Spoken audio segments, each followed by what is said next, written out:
Hi guys, so in today's video I'm going to show you how to delete your Rednote account.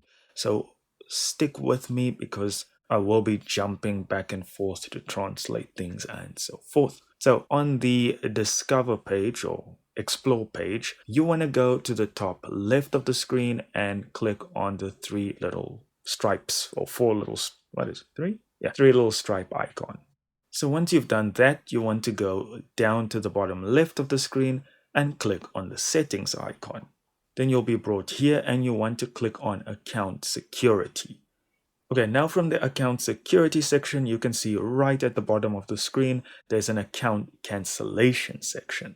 Now you'll be brought to this screen, and this screen is to verify your identity. I've put it in Google Translate for you guys to make it a bit easier. So there you can see your phone number. And remember, you need to have your phone number set up like we did in the previous video. So you want to get them to send you a verification code. And I think you have about 60 seconds or so to put in the verification code.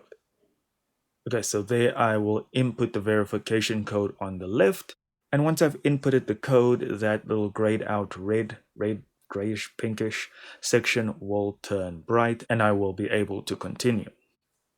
Okay, so now they want to make sure you understand what exactly canceling your account means, which I guess it should have been obvious, but just to make sure, it will completely delete your account, everything that goes along with it. So right at the bottom, you'll see in the blue, if you tick on the right, that is going to open the policies and the T's and the C's. If you click on the left, that will be you confirming. So now you'll be brought to another screen. And on this screen, they want to know why you want to cancel.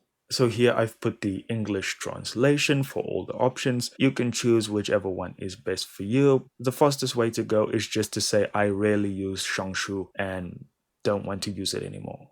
Okay, so once you've ticked that and hit accept, that little red icon again, you'll be brought back to the login screen because your account is officially deleted. Well done. Guys, thank you so much for watching. Do hit subscribe and like if that was helpful, and I will see you in the next video.